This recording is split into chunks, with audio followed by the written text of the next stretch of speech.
anyway, we had some fun with it, and so we'll go through it. And of course, it's the greenhouse, Mhm. and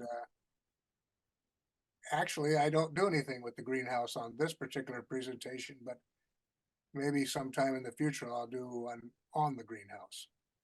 But as you remember, we went through it, and after we did that, why we started to say all the things that was wrong with it, such as there is a stovepipe or smokestack should be by the kitchen stove. And of course, if you look at the one over to the right, which is probably a fireplace, it's half inside the building, half outside the building, and that doesn't work too well. And the tank, of course, is a round tank, which is probably not an LP tank. And let's see what else we found. The supply should be a little closer to the house. And anyway, there was a number of things that people saw, and maybe somebody on here remembers that they were the ones who said that. There was no doorknobs, and the right-hand door has a stack of something in front of it. Of course, I don't know that isn't really true because there is a gap there between that. But anyway, it does look that way, including the cat that's on top of it. And the house has got a little bit of a problem between the foundation there, like about a foot if it would be a real house. So, That could be a wood porch. yeah. And the porch, Yeah, then it would be above the ground a little.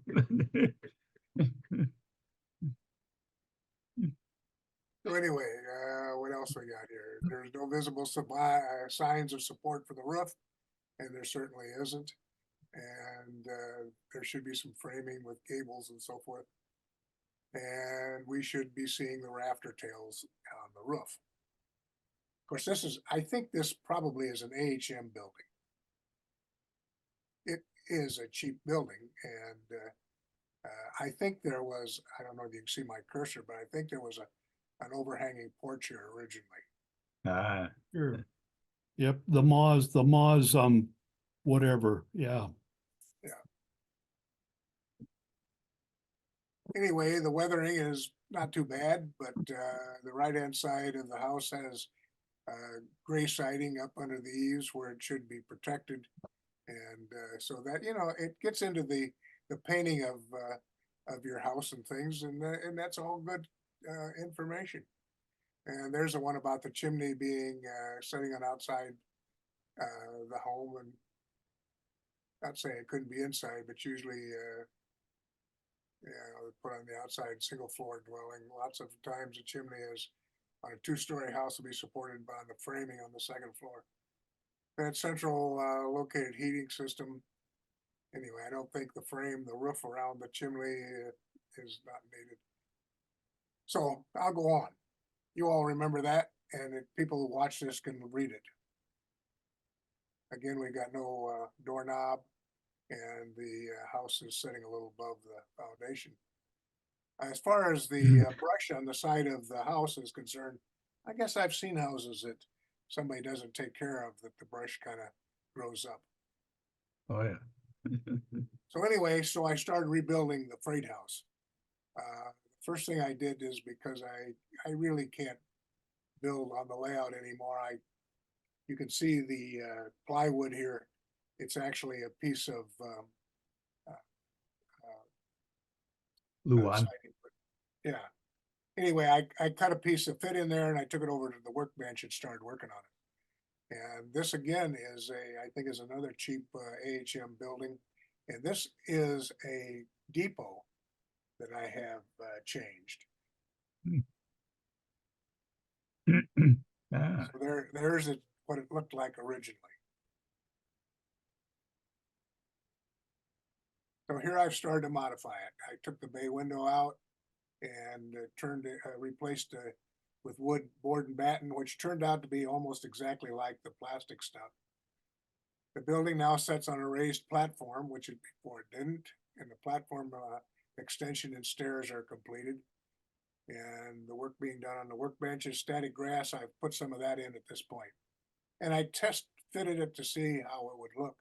And you can see there's quite a crack here between the layout and the piece of board there. So I made the decal on the end. It's really just a piece of paper decal. When you get the 3-foot rule, you can't tell it isn't a real decal.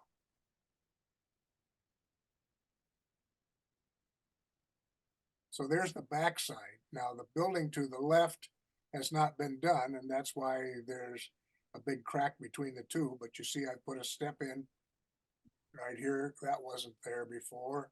I put a sign up here on the top, and I've did a little color around the framing of the windows and so forth.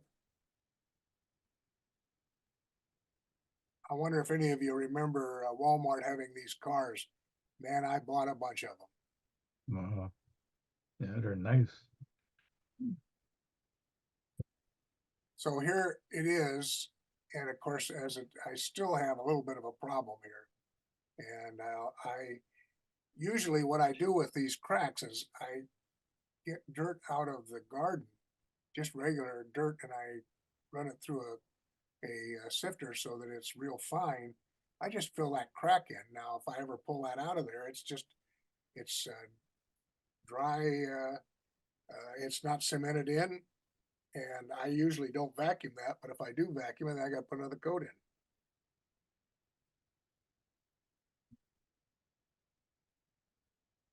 And again, the sign on the top, they were all made in a computer, real dirt and more static grass around it. And now we got some people in boxes that can kind of complete the scene. And there's old Ole and Sven there arguing about what's about the box there. I use those two guys all over the place whenever I want to take a picture. Seems like somebody else, another modeler did that too. Maybe that was a John Allen thing. Anyway, that's the end result. So we'll go to the cornfield next. Now that's what it started to look like. And I had tried to make a row of trees back there by cutting out some paper and gluing some different kinds of vegetation on it. And of course, the trees in front of it are sedum type trees right out of the garden. And there's not much grass at this point. I'm not sure I even had a grass machine at this point. The building on the right is the schoolhouse. That's old Otter Creek number 7. That's where I went to school at. So here's another picture of it, a little closer picture. I do have a tube under the track here already. I didn't change that.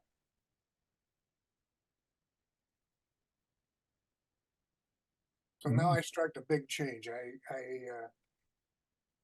These are cheap plastic corn stalks. But what I did was I added 2 of them to make it a little bit more, make them look right. Now in this area here, this is the way they looked before I started. And here's how I'm sorry, let me go to the next one. Maybe I forgot. Anyway, you can see it there that I've added some stuff to it. So there's a little bit more greenery to the thing. Okay, it's Bluefield with the green grass seeds added in the background trees. They're painted from a photo. I'm sorry, they're printed from a photo. So they look a little bit bleached out at this point, but if you get back a little further, it looks a little differently.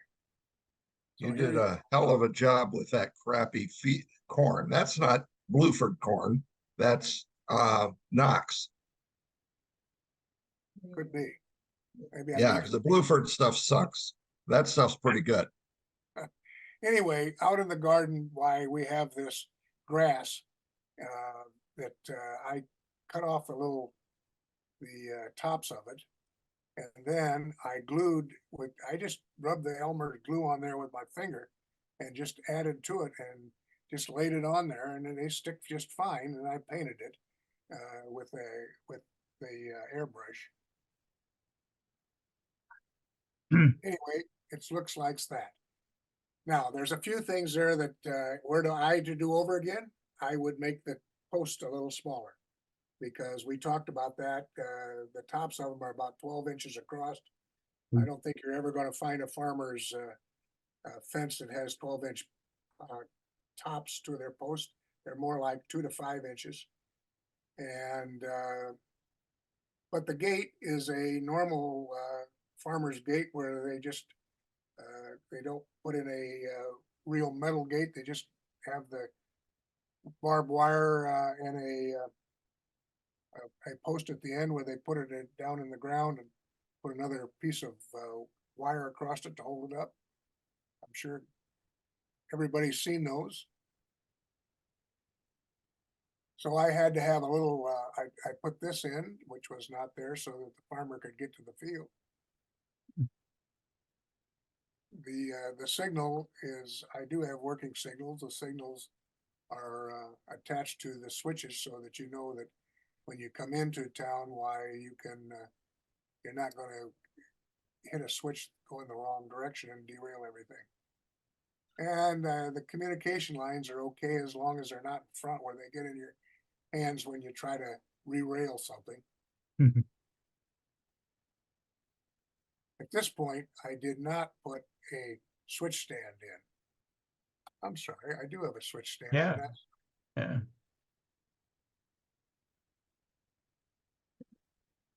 The farm scene is actually a scene from east of Tama, and I took pictures of it years ago, and I just printed them out on paper and put them on the backdrop. It's a beautiful farm that was. On the left over here, that is out of the internet. And I had to do some photoshopping with it. Hmm. So again, I talk about the gate. You can see here where the gate is. That's the post that holds it together, holds it up. Mhm. And I put a tube under the road there. Mhm. Battered fence seen a better day, and there's a lot of battered fences out there. Of course, today, most of those fences would be gone. And we'll talk a little bit about fences. If you fence in or fence out, and Iowa is a fence out state, so meaning that the railroad had to put in the fences. So that's the wrong kind of fence for the railroad. The railroad always had hog wire on the bottom and a couple of barbs on the top. And it was a far more substantial fence, including steel gates. So again, a problem that I've found out after I built this one.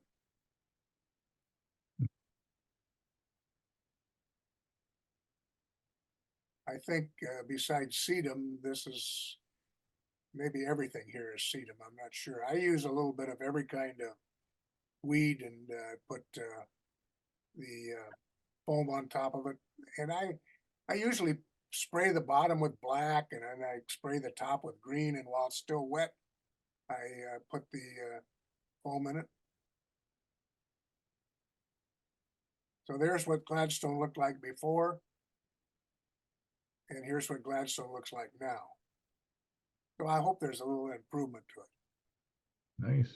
Gladstone had a little store over here that happens to be a Erdl, and that is really close to what Gladstone's store looked like. Of course, there wasn't a gravel road in front of it. This was Highway 30, but it's my layout.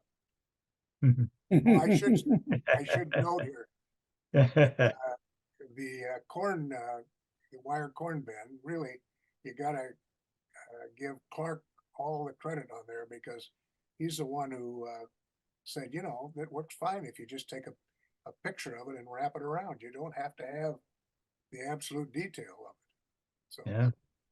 I learned that from him. So there's what the real Gladstone looked like in my day.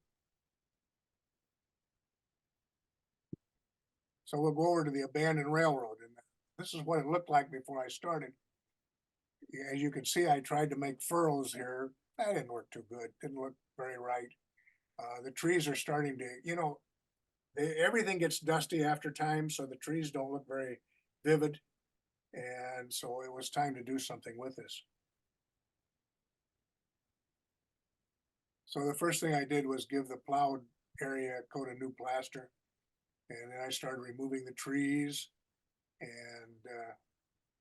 a few of the tools that I use. The fence line I set next, using the ruler there for a guide as I drilled the holes. So this time I've got the post more, they're more correct in size. And the bottom does have the chain link type hog wire fence. You can see the area up here is starting to change.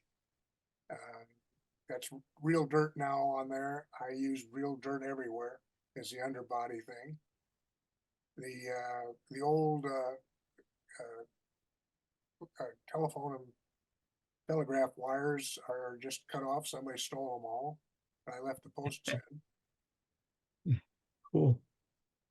So I started out making my fence, and then I realized that I was doing it wrong, because that is not a hog type fence. So if you look at it over here, what I did was when I recut the netting, why I cut it on an angle, which now made it the cut look square rather than like a chain link or a diamond type fence. And I just used brown string for barbed wire. I know there's real barbed wire, or there's barbed wire on the market, but at 3 foot, I don't think you can tell much difference in it. So here I am cutting some of it. If you ever want to use that, why, it's not hard to do if you use a razor blade and a ruler.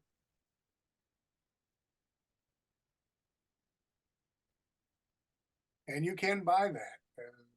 I wish it has a kit for it. So as I said, the trees are getting old and dusty. Fluorescent lights, everything was fluorescent. Now everything is LED lights. I hope that doesn't bleach things out the way fluorescent does.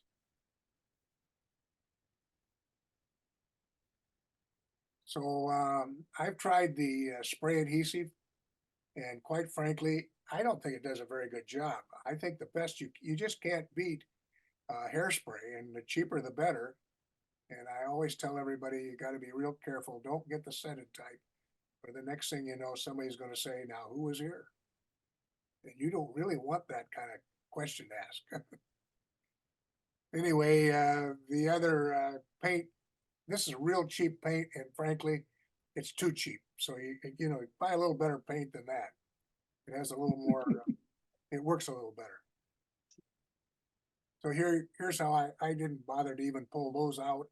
I just put some paper around them so that it didn't get green all over everything. Sprayed it with green, put the new foam on it. Now things look a little bit greener. I mixed a little bit of the yellow stuff in there to give the green a little bit of other colors. So when you talk about signal lines, I made these they're a 10-pin cross arm, which is pretty normal. And the insulators have been stolen, so all they're left is the steel pins, and they're just pieces of copper wire in there.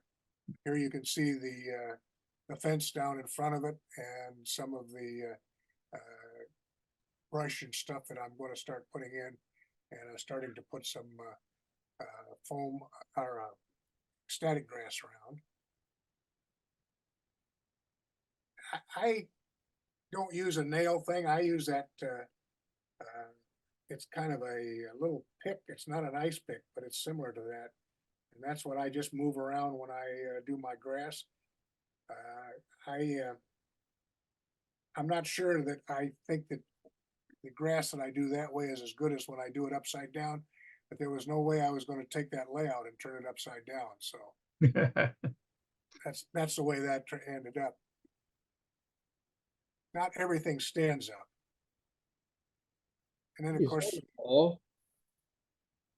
yeah, some yellow and white blossoms look nice on that. Yeah. I found that if you can do it, the best way to do the blossom thing is, and here again, I go back to what Clark has gave me hints on and told me what to do. The first thing I do now is I have a piece of metal and I just put a little bit of the green foam on it, and then I blow it on to the bottom of the static grass, which this is probably 10 millimeter. Then I take the blossom, the yellows and whites, and I raise that piece of metal up so that I'm at the top of them, and I blow it on there again. And that's how I make my flowers now.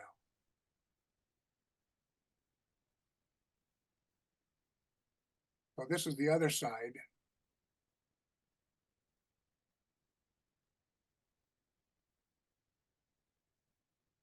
So here's a picture from the top. I brought a drone in to do it. Did a good job. I think that's stage brush, the old tree there. But I Yeah. didn't do anything with it. I just thought that looked like a great old dead tree. It does. Oh, and a disclaimer, anything I told you about scenery, I got from Jason. Well, anyway, Jason he makes some beautiful scenery, no question about it. And if you ever It's all attend simple. his clinics, he'll tell you a lot of quick tips about doing things. So anyway, this is the way that the abandoned right away looks now. And there's the old tree there. So I decided that this would be a wheat field or what, right? I have one of those, Field, please. one or the other. And so I put I think that might be 1 millimeter grass. Maybe it's a little Thank taller you. than that. And of course, then I put the disc in there to show that I'm discing it up. I used the Athearn tractors, but quite frankly, they are too large. If you really look at the actual size, and I looked on the internet for the real thing, that tractor is bigger than what the real the HO size should be. I always thought the Woodland Scenic was way too small, but actually it turns out it's just about the right size for a B. But I think we all like to look at something that seems to look right. And I think the Athearn tractor seems to look right to most of us. Here's something to note that I got wrong. You know, I like to point out what I got wrong.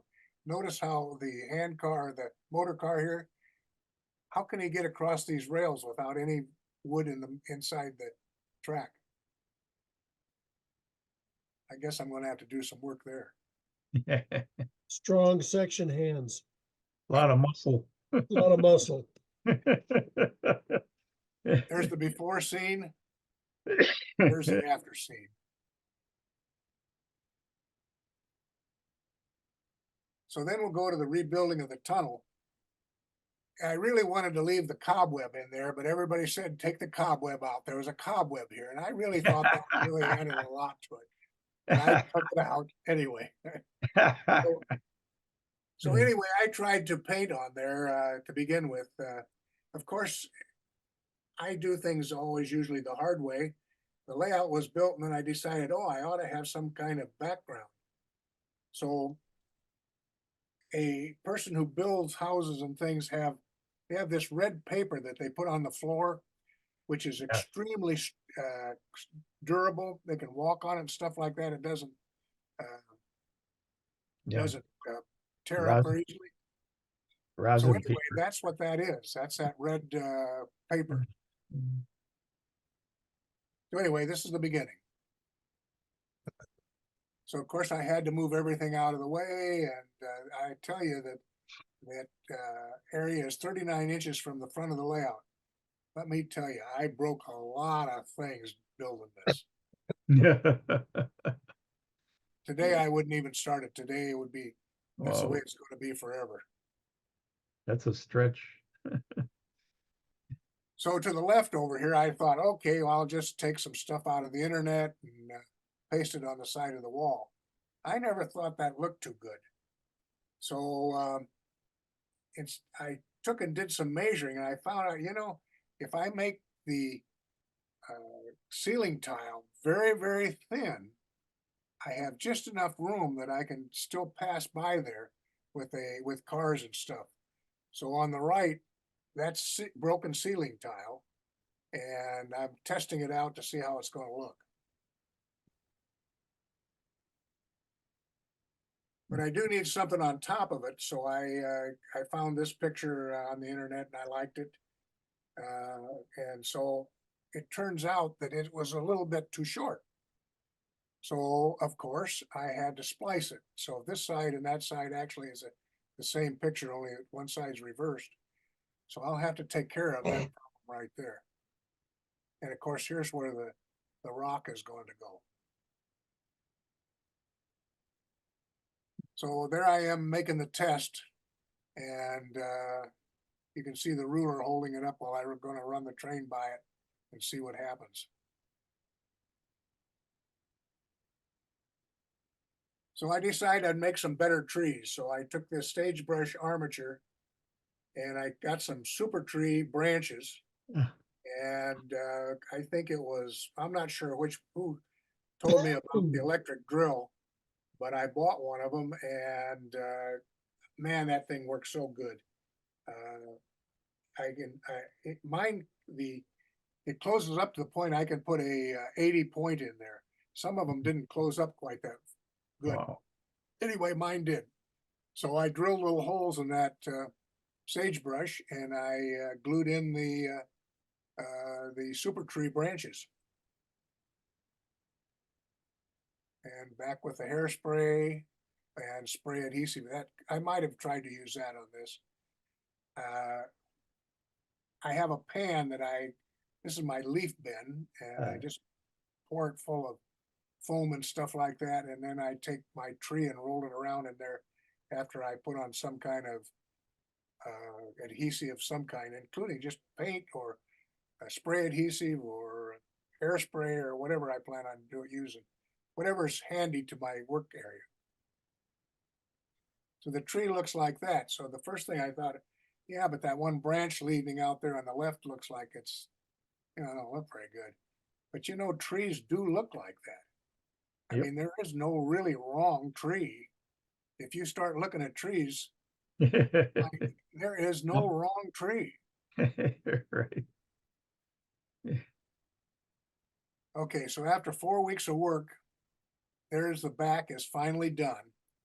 Now, see, I took care of that area before by putting a small tree in there. And then there was some problems here with the fitting the rock in. So I put some tall, that's probably woodland scenic. They make the stuff that's about 2 inches long. And I just glued that in. So we're moving along. Now we're no longer working on the back side of it. Instead of 39 inches, I'm about 28 inches. So there it is before, and there it is after. You can see the difference. No cobweb, and it looks a lot better. Wow. So here's the scene. So looking more up the whole scene. And that's it. Very nice. Yeah, very good. Good work. Very nice. Big improvements. Yeah, I think sometimes we don't try to do something new and learn some new techniques and stuff. And sometimes just take a little area, 3 by or maybe a couple of feet wide, and it doesn't take too long to rebuild it. Yeah, it's nice to have the before and after pictures too. That's Right. really Right. good. In the future, of course, the greenhouse has been rebuilt, and that we'll do that sometime in the future. Yeah. good example of the fun you can have with an old layout. Yeah, That layout was built, we moved here 20 years ago. And there's part of that layout is actually built in about 1969. When I was in Champaign, Illinois, or went down Rantoul, there was a club in Champaign, Illinois, and we built modules that they were all 2x4, and there was one that was a Y, and then the whole club, the guy moved away, and we had no place to put it, so people all took their module home, and I took two of them plus the Y, and that's all hand laid, code 100, and it's it's just worked fine all these years. Wow. very good. Well, thanks, Ron, for doing that today. That was very enjoyable.